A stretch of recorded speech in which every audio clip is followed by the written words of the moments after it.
16-year-old Marco Murguia can now play basketball and live a normal life. Hi, Marco. But in 2007, when he was 10, his mother, Connie Murguia, noticed he was acting sluggish and took him to Texas Children's Hospital in Houston.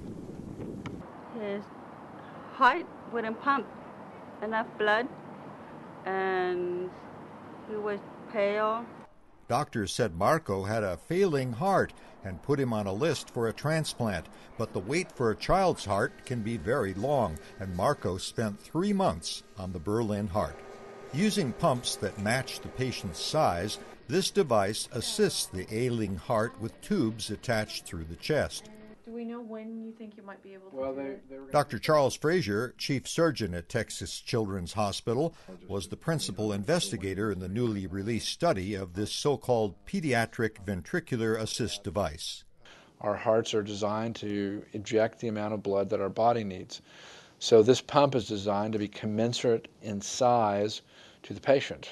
Usually children who need a heart transplant are kept alive but sedated and immobile, and for only a matter of weeks. But with the Berlin heart, patients remain awake while the pump keeps them alive for as long as 192 days.